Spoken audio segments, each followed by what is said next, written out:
funny because I told myself I was on a 2-year plan.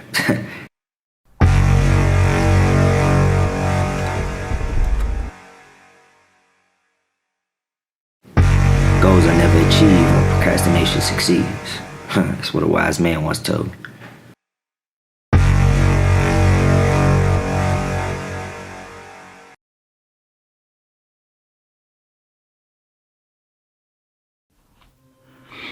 Alright, how you guys doing today? If you tuned in, I appreciate. This is the commentary for Rideshare. It's actually an independent short film that I just directed and filmed downtown Phoenix. Actually before the pandemic started. And as the pandemic ended up going on, we had to end up spacing out how we actually shot this, so it was a fun shoot. Lead character Jiggz, as you'll see, he's the one in the beginning of the movie. I met him out in the community. We ended up linking up.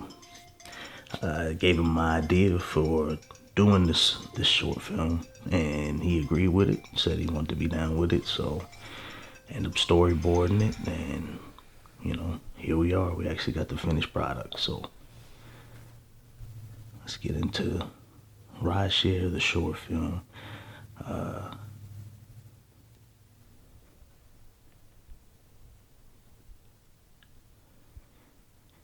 Yeah, these shots right here were pretty easy to get. We actually shot this at Jiggz' house.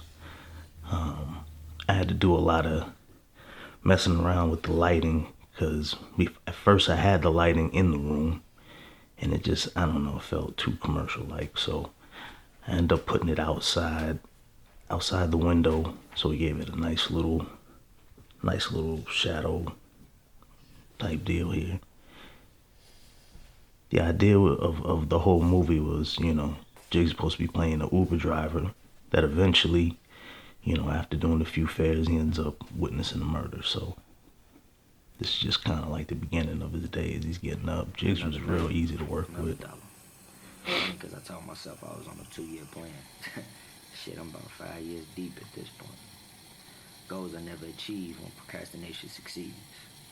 We did a lot of these shots at his home, you know what I mean, down in South Phoenix, and it was interesting because I never, until you start really shooting, film period, you don't realize how many angles you can actually shoot at to make something look kind of interesting.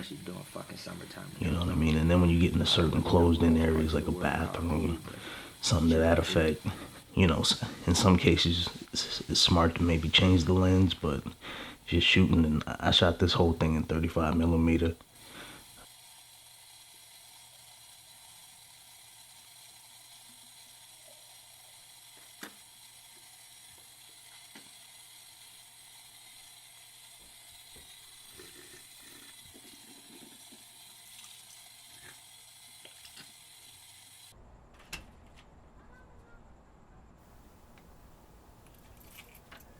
And yeah, the shoot, it was pretty much a 2-man shoot, if I recall. We shot some of these scenes spaced out, like I said, over a certain period of time. It was just me and Jiggz just chilling at his house, you know what I'm saying, and setting up everything. Nice little shot of him coming out. This shot was actually way more extended until I had to edit it, cut it down, because it was like way too long from him walking to the door to the car.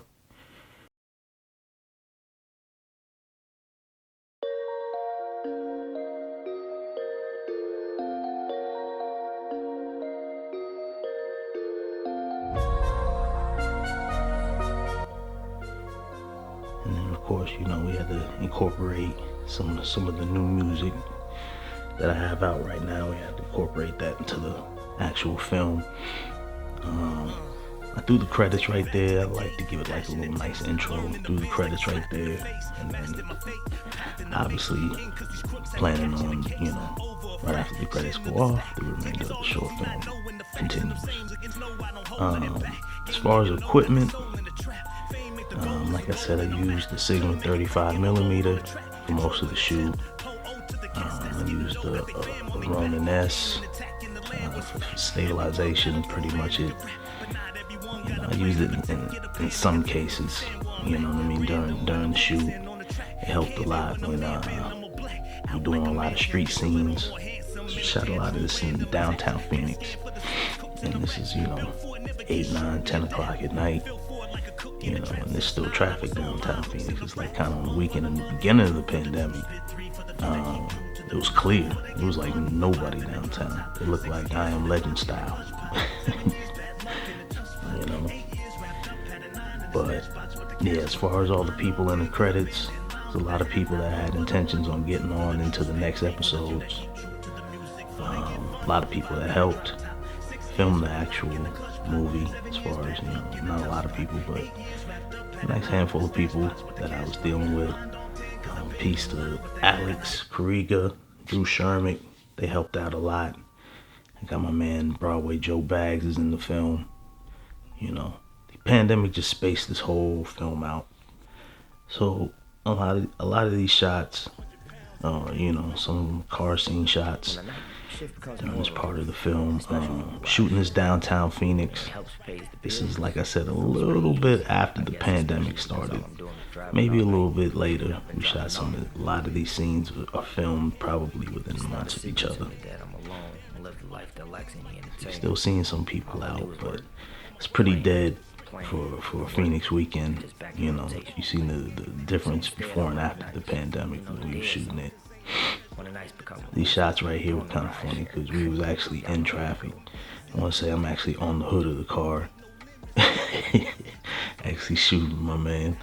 That's of course an in the car shot.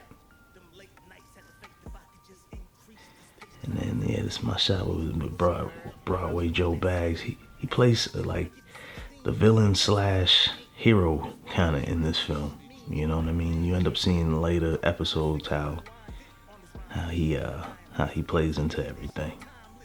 But Baggs very easy to work with. This dude should have already been in Hollywood on a major level at this point, in my opinion. He's got mad personality, and he got bars. You know what I mean? Baggs is an actual hip hop artist, so I've known him for years. To get him involved in this project was fun. A lot of the stuff you see in this scene right here is improv. Wasn't even in the script. Cookie Monster shit just like sound like you've been doing this for about 3 years now. And he legitimately had everybody laughing while we was filming this. It was hilarious.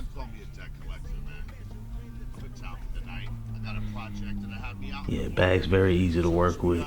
The chemistry between these two, it was pretty good. We actually drove around for a minute and just, I'm obviously in the sea shooting. That's a side shot with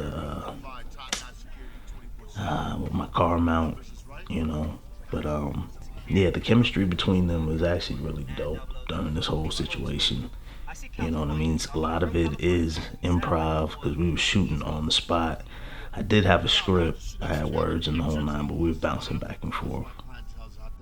So it just made sense to go ahead and set up shop where I'm getting the money at. So okay, man, we out there. Where you from, bro? I'm from Chicago, man. Oh, the Chirac. Yeah, nah. See, that's the thing. We don't say Chirac, you know what I'm saying? Okay. And everybody else, you know what I'm saying? That's from other places. These are all downtown Phoenix shots. Right. You feel me? All that killer, all shit negative. But yeah, I'm from Chicago, man. You can say Chi-Town, the Windy City. Right. And yeah, there's an actual book for this short film. It's called Rideshare. Just like the short film. It's available on Amazon, and it kind of goes into the whole story of what's going on and what you're gonna see in later episodes. But it's important that you really see the engagement between the main character with Jiggz and the character that Broadway Joe Baggs is playing. We can figure it out. It's a little spot off Jackson called Artesia. Bomb ass drinks. Okay. Good ass food. And Okay. some fine ass women. Oh, so they got the talent there. Most definitely. There's some nice ass women out there this way picked up. Oh, that's what I'm talking about. A lot of the shots during this scene, we were just driving around. I want to say, I think Drew was in the front seat over there on the right, but we obviously cut him out. He was helping with the audio, and then Drew Schermick. I think Alex Careaga was helping out a lot during some of these car scenes too. Pretty much, I think when we shot this, it was pretty much a 5-man team. It was just Baggs, Jiggz, me, Drew, and Alex. I think we were all kind of switching off a little bit as far as the audio.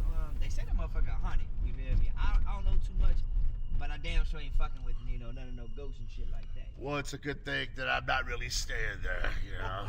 I'm not one for ghosts and goblins. And with Baggs, I had talked to him previously about doing some type of film stuff, because like I always tell him, man, he needs to be on screen. He has the type of personality that needs to be on screen. He understood the concept of his character. He understood what exactly his character meant to the actual story. So it's pretty easy to have him improv and do all these type of things that he's doing in these scenes here. Nice little shot of him mysteriously taking off into the darkness. Like I said, this is all shot probably with a budget of under $1,000. And yeah, that's it. That's the Rideshare commentary. Appreciate y'all for checking it out. Again, the equipment I used, I'm gonna list it below, just so you guys can see what type of equipment I was working with, and pretty much how you don't have to have like a real huge Hollywood budget just to get your film out. So definitely, I appreciate y'all sitting back. Please check out upcoming episodes and projects that I got coming up. All right, take care. Peace.